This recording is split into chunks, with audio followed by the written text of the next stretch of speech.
They had shit that they asked to take out the episode. You know what they didn't ask to take out? Your racist slander. How do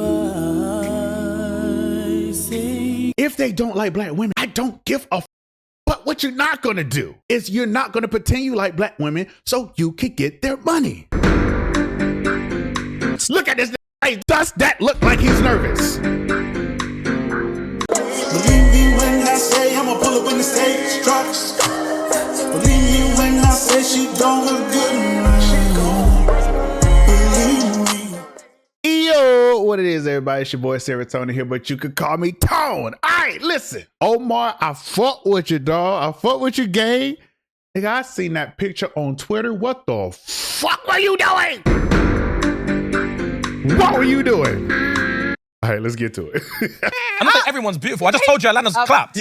I never said everyone's beautiful. I just said I'm not seeing anybody's here. Yeah. I've been waiting an entire week to record a video on the ShxtsNGigs podcast because I think that this is one of the reasons why microphone prices should be absolutely through the roof. It takes years upon years to build such a massive audience with a dedicated fan base of loyal fans who are with you lock and step no matter what platform you go to. And sort of like a regular job, your digital footprint follows you wherever you go. It never goes away. It's accessible by anybody, so you're gonna have to live with the consequences of your actions. Right. Now, the ShxtsNGigs podcast is an uber popular podcast where a lot of women watch it. It has a very, very strong female fan base. And guys watch it too, but this is one of the examples where women are like, you know what? These guys can have a mic. Because And what's very, very important about this, they have a black women fan base, mostly. The reason why they're up to fame is because of black women, mostly.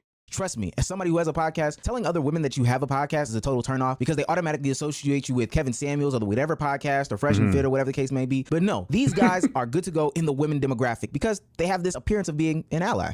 Yeah. Oh man. Unfortunately for them, they had to cross the pond and come on a US tour where their dating preferences got brought to the mainstream and people are upset as about it. They went on a 6-week US tour where they stopped at the Poor Minds podcast where they had these things to say about Atlanta. In Atlanta, I've seen the least baddies so far. Oh, Yeah, we've still got a couple days. Maybe we'll find out. But yeah, I've seen like 2 or 3. hey, but what is y'all's type though? Bad is the type. Facts. It matters how you own it. It can be like a skinny girl who wears the fuck out of being a skinny girl. And then you've got a thick ting who just owns the shit out of being a thick ting. Thick ting. Bad is bad is bad. Now, this is when the conversation starts to get tricky. As an Atlanta native, I only have one comment and one comment only on somebody saying that I haven't seen a lot of bad women in Atlanta, and it's you don't like black women. And let me Real talk. Because there are so many types of black women in Atlanta. You got the educated black women. You got the ratchets. You got the in-betweens. You got the nerdies. You have every kind of black women in Atlanta, bro. So, like, I don't want to hear that. I don't want to hear it. But then you like, oh, I like everybody. No, you don't. And it's okay. It's really okay if you don't like black women, for real. But don't pretend like you do. Let me say this, there is no problem with that. I don't expect somebody who's half Irish and half Jamaican growing up in the UK to have this affinity towards black women. Trust me, that is not what I've come here to do. But the other dark-skinned gentleman is up for questioning, but let me deep down. The Metro Atlanta area is one of the biggest areas in the US that has the highest density of African-American people. We're talking at least top 5 here, but really like top 3 conversations. Facts. So a lot of people, myself including, think that the guys from the ShxtsNGigs podcast came over here, saw the black Mecca, what a lot of people would call the Wakanda of the United States, and saw how many black women were here and thought that there were no baddies. That was a sign that they just don't like black women. Even that weak ass explanation they gave made me and Lex from the Poor Minds podcast have an agreement. That's a PR answer. They're all beautiful. If you have, I'm not saying everyone's beautiful. I just told you Atlanta's clapped. Atlanta has a lot of transplants. So a lot of the people that live here, like you rarely run into people when you're out and stuff that are from Atlanta. You see, I would probably agree with them. Now, there are parts of Atlanta that you can go that Also, the girls who was in there cackling, talking about, oh, I'm glad I'm not from here. You live here. You literally live in Atlanta, and I'm sure you have been living here for a while. You look crazy, shawty. are made of predominantly white people. But ultimately, I think that this is a jab at a lot of black people in the conversation, seeing that this is the black Mecca. And what Dre said in the conversation also makes me think that there's something wrong with these guys just a little bit. Because right, Atlanta is the home of the transplant. There are a lot of people that aren't from the city of Atlanta originally in Atlanta. There are black people that flock all over the world that come to Atlanta in order to live and exist because they call it the black Mecca for a reason. It's a place where black people generally thrive. Now, with that being said, 100%. this was the first and it's been like that for a minute. that had the ShxtsNGigs podcast digging a hole in which they would ultimately end up burying themselves. Yes, 'Cause I get sir. it. Preferences are preferences, but one thing that I like to say, when that first piece fits into another piece, that puzzle makes a pattern. I don't even know what I'm really trying to say. Ultimately, these guys have a past, and it started to resurface because people started digging up their clips to kind of solidify the fact that these guys do not like black women. What is the black girl? And if these clips were from like 3 years ago, okay, they're better people or whatever. Not better people, but you know, they think differently now. It's from like a year ago. Some of these clips is from like a year ago, brother. Well, a shorter time than that. People start digging up their clips to kind of solidify the fact that these guys do not like black women. What is the black girlfriend effect? A guy who's had a black girlfriend, all of a sudden he's got a buzz cut, like Yeah. clean shape up. Yeah. They shave their hair because they start losing it. Because they're so stressed around this black girl complaining about it. That's why they got to shave their hair. Nah, bro, white guys with black girlfriends, They grow a step- beard they step their because dick there's up. more cushion when they get slapped the fuck out. Do you guys, have you ever had black girlfriends? Yeah. Have you ever had white girls? Yeah. Oh, wow. Okay. What's your favorite? Now, we're going to get into Andrew Schultz here in a second because, first of all, I think he has a mustache that will make his ancestors question him and what he believes in. But on his podcast, he primes the shits and gigs guy. Omar, you in this whole tripping, brother. You in this is tripping. What the f? Up to make the same exact mistake or do something completely different that would make people say, okay, that was just a one-off. It is jokes. They are clear of the black women hating allegations. And they take advantage of that, right? Nope. We love them all. Yeah. Oh, really? We love them all. Yeah. That means white. Yo, who gets Now, mind you, preferences can be preferences, jokes can be jokes, but kind of like I alluded to earlier, you got one puzzle piece over here, another puzzle piece over here, a third puzzle piece down here, and it's making this puzzle that says that you do not like a certain demographic of women. Ultimately, it's kind of disgusting because a lot of the people that you are disparaging seem to be fans of your content. Now, we don't have their clear demographic breakdown, but I can only assume that one black man and one mixed man would have some sort of pie chart that would mostly be people that are black, identify as some sort of black, whether it be African, African-American, et cetera, et cetera. And then based off of the engagement that they get on their platform, I would go ahead and say that they have a pretty big women audience. But a lot of them did not take a liking to them getting on different people's platforms and not standing up for them, not representing them, disparaging them at any given moment, even if it was a joke that wasn't funny or was funny, they just never stood up for them. It was three. What is it? Yoruba, Igbo, and then Hausa. Yeah. What's the one? Who are the smart ones? I would say Yorubas. Yoruba. And then who are like the conniving ones? The what? I can't speak on that. That's right. Yoruba's like, we're educated, we're going to school. The Hausa are the lazy ones. According to you. And then The what? And then Igbo is what? They're the ones that are always, they got the scams. They're the greatest scammers in history. According to you, bro. There's no truth to this at all? What is the stereotype? We're just speaking about like stereotypes. I would say stereotypically Nigerians as a whole are scammers. Can I tell you? Damn, not Nigerians. Going up on a man's podcast who just so happens to have a mustache that would disappoint his ancestors, perpetuating stereotypes that would make your ancestors themselves look pretty doggone bad. Now, I get that he tried to deflect. I get that there was a dismissal here and there, but God, it does not look good in the light when you're allowing only one person, which it only seems to be one person in these clips initially. Okay, so big thing here. I'll try to keep it as short as possible. My biggest problem with these guys, I can't think of somebody with a big black woman fan base going on somebody like Andrew Schultz.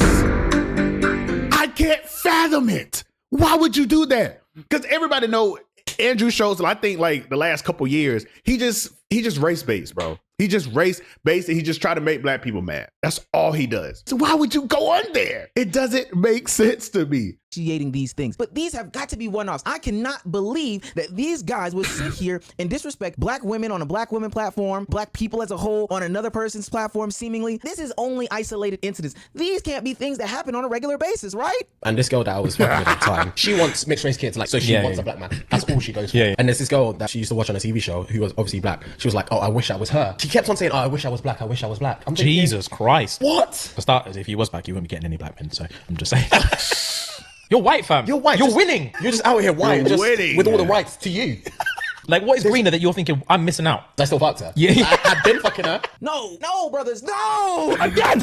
Many people were critical of these things, and I gotta say that I kind of agree with them. Now, I get it. Everybody puts everything under the umbrella of comedy, and I think that comedy is the laziest umbrella to put things under. Comedy is the lowest form of entertainment. Anything can be funny to anybody, and with that being said, you can find something that you said that potentially could be offensive or not funny or disgusting or whatever, and put it in front of enough people until you find the person that thinks that it is funny. Therefore, it gives you this scapegoat in order to say, oh, what I said is justifiable, or what I said is okay because it's funny, right? I gotta laugh out of it. But ultimately, no. You see, you can be tone deaf, you can be insensitive, you can be downright disrespectful to a lot of people, and you using the whole idea that, oh, this is comedic genius, somebody laughed at it, should not be an excuse for you to say downright dirty and disrespectful things. And look, there may be some world in which, and I kind of disagree with him on that, because at this point, you can say whatever the fuck you want to. Not to me. I don't care. You say what you want to. Don't mean I'm going to tune in for it. You know what I'm saying?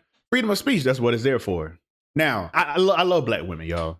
I will almost, unless you're just a shitty person, I will always support and back up black women. Unless they're just in the wrong. I will. That's just something I like to do. I was raised by black women. I'm surrounded by black women. That's just something I like to do. If they don't like black women, that's okay.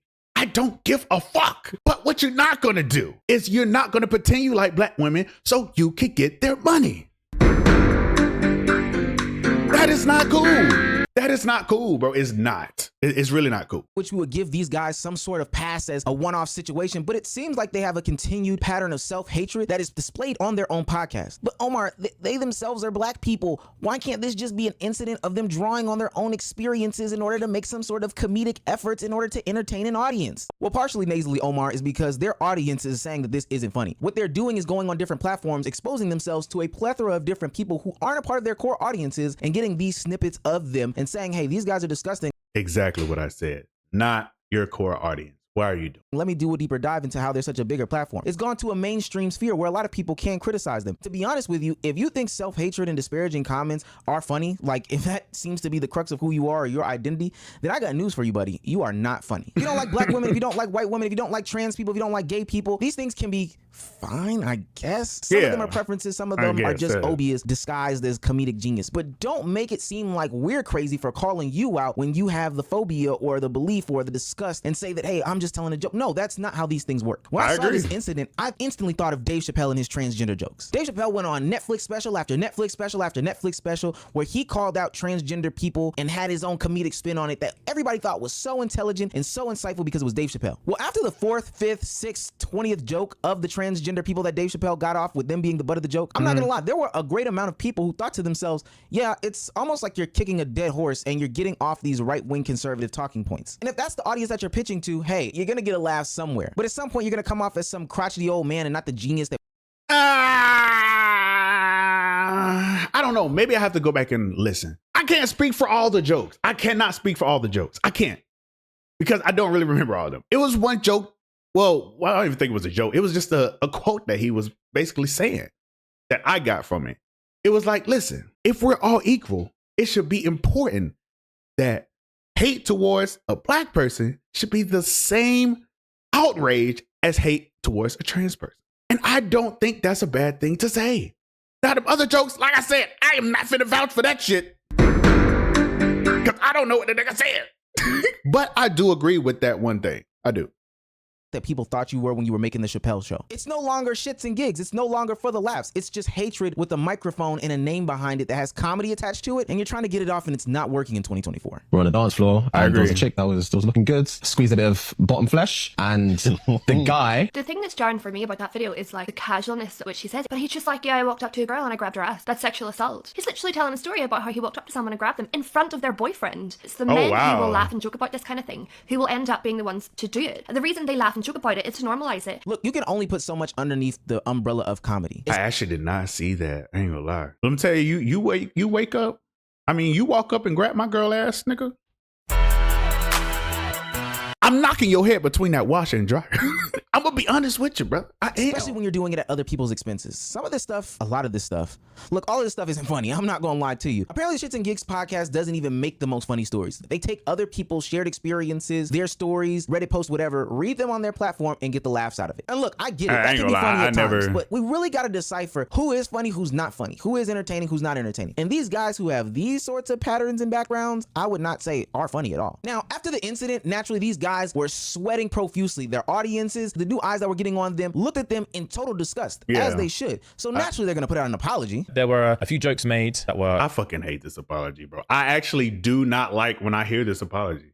I swipe right over it if I see this shit on social media. Incredibly inappropriate. One specifically pertaining to black women. Yep. Andrew was making a frankly like racist joke and we were laughing at it. That obviously there's just literally no excuse. When you're in those situations, you look at it through a lens of like, bro, if it was me, I promise you I'll stand up, I'll kick them cameras down, I'll smack homeboy in the face. But when you're in there, you're in shock. You're in shock and all you want to do is move on. Yeah. Now, the apology in a vacuum may have seemed like a great idea, of course. You gotta save face in these situations. And I would love to give the brothers some sort of applause for that because they did give a reasonable excuse as to why they did the things that they did. Psych, I'm not giving them a damn thing because I'm a green ass nigga. I did not give him another. I didn't believe it. I don't want to hear it, bro. Because when it becomes a thing of you being fake, that's what I can't fuck with. You know what I'm saying? You don't have to like black women. You actually can hate black women. You could be a racist. That's fine. I don't care because I don't know you and we don't have to be cool. But once you start being fake, or when you're using people to get their money, that's when I can't fuck with you. And I never listened to one of their podcasts in my life. When I hear shit like this, no, bro, like that shit is not cool to me. Everything about these guys does not happen in a vacuum. It is a pattern. After they did their apology, they went and scrubbed 100 earlier episodes from their podcast. Wow. Now, somebody will probably ask, why is that such a big deal? Well, it's a big deal because they knew people were going on their backtracking tour and they knew that they said nasty things. And again, one episode or two wouldn't matter, but 100 episodes that you felt the need to delete from your catalog is a crazy concept. Think about that from any other entertainer, creative perspective, artist, or whatever. Do you ever see an artist delete 100 songs from their catalog? An author delete 100 books from their catalog? A painter delete 100 paintings from their repertoire? People would look at them as a crazy person. This is an example of hiding evidence and it's lacking true accountability. If anything, you should be forthcoming with what's going on so when people find it, they are not totally blindsided. But you doing this under the heat of the moment, saying, ooh, can I get this off, as if nobody would see, was not only stupid, but really showed who you are as people. You're babies. Hell, you're birds at this point. You keep flying over and past these situations instead of spearheading them and addressing them. And speaking of flying past the accountability, ducking, dodging, and evading and all those things, you only look stupider in the light because Andrew Schultz, the man that I gotta give a little bit of praise and applause for, came out and outed you for the bullshit apology that you did. They had shit that they asked to take out the episode. You know what they didn't ask to take out? Your racist slander. They had shit. Their producer, whatever, was like, hey, we really think that's inappropriate. We'd like to take that out. But with that joke about the black women, nothing really seemed, the fight or flight wasn't really there. They literally How do I say goodbye? These niggas is cooked in my eyes, bro. I ain't fucking with them, bro. Like I ain't fucking with these dudes, bro. I didn't even like, and he could be lying. Let's play devil advocate. Let's say he's lying and he didn't ask anything to be taken out. Again, the apology sucked to me because they was in that bitch having a good old time. When he made that joke, they was like, hell yeah, brother. Yeah. Like y'all thought it was funny. And the apology sucked too. Because he was like, man, y'all would be like, yeah, bro, I'll kick that shit down, bro. And that's somebody who likes violence. I like to check people physically. I do. That's not the time to whoop nobody ass because they didn't physically assault you. They didn't do nothing to, I think, warrant a punch in the face. But yes, there's many times there's plenty of examples where people have been like, I don't think that's funny. For example, when, was it CL something Lewis, whatever, when he was on TV with Chris Rock saying nigga this, nigga that, and Chris Rock was like, ha, yeah. Seinfeld was like, that's not funny. I don't think that's cool. So don't give me that bullshit, bro. You thought it was funny. And that's cool. Like I said, I'd rather y'all just be real, be like, I don't like black women, y'all. I do not like black women. And call it a day. But you being phony is not cool. Walked in your trap, took over your trap, and Let's try to finish the video. Be the sellouts that you are. Everybody knows that when you do these pre-recorded things, these podcasts, you have multiple takes. You have the opportunity after to tell what things need to be edited, what things need to be corrected, stopped, fixed, do it in post, or whatever the case may be. But apparently, you did not do that in this instance. Because you thought it was funny. funny. Opportunity to do it in other instances, but not this one. Why? Because that's how you feel. That's who you are. Even when given a second chance, you still prove to be a dickhead. James and Fuhad are receiving backlash after they were on a podcast with Andrew Schultz and they nervously laughed at some jokes he made about black women. Basically, people are saying, look at his face. Look at this nigga's face. Look at this nigga's face. Does that look like he's nervous? Does that look like he's nervous? Come on now. Like, bro, does that look like a nigga that's nervous?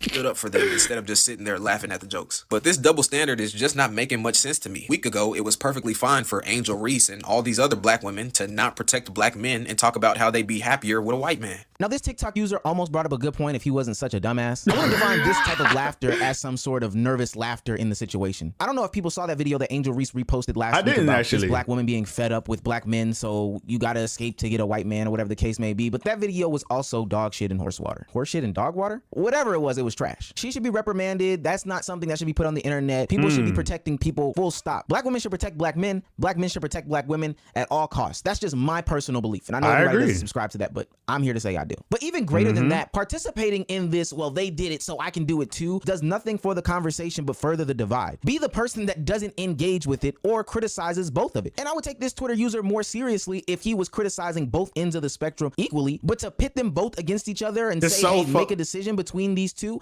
is stupid. Now, I agree. Or you could just say both people are wrong. You can say both people are wrong. We don't have to choose a side. Y'all are fucking stupid. I know they didn't defend black women. They did a whole bunch of crazy shit, but they didn't do it either. You know what you sound like? You sound like a fucking kindergartner telling on somebody. You could just say they're both wrong. Come on, man. Angel Reese shouldn't have did that, and it does look bad on her. That is a very, very, very shameful thing that she did, and she should be reprimanded and talked to about that. I think agree. what adds this extra level of cinnamon spice, and none of that was nice to the Shits and Gigs podcast, is because I know a lot of black women consume their content along with black men. They portrayed themselves to be an equal opportunist podcast and not something that was just for one thing. I'm not saying that Angel Reese didn't play basketball for the men, but a lot of her content is geared to and catered towards just women. She has never posed to be some sort of ally. I don't believe that to be the case. But I also do not have this pattern of Angel Reese shaming and shitting on black men as I do for the Shits and Gigs podcast. I can't have sympathy for those guys. I don't really have sympathy for Angel Reese either, but I definitely don't have sympathy for these grown-ass men saying these things and brushing it off as comedy year in and year out. Look, they've got a lot of damage control to do, but I highly advise people to take people for who they are. We've seen YouTubers destroy their catalogs and their audiences before, like The Watcher early this year when they said they were going to put everything behind a paywall, and I still think that they're trying to bounce back from that situation, so maybe these guys take a hit and bounce back. I don't know. It would be pretty hard for me to believe that they can. Ultimately, though, if you have a large female or male audience, don't bash them. I think it's as simple as that. I know I said the most transformational thing today, but boy, oh boy, those guys. That's it. Literally it. If you have a certain fan base that you enjoy, don't bash them. Or don't be put in a situation where you're going to bash them. Protect them, bro. Protect your followers, your subs. That's how you get your money. That's how the people are changing your life, right? Protect them. The community I got now, I don't say nothing negative about them. For what? I like them. They're cool. But I think that's all I really got to say.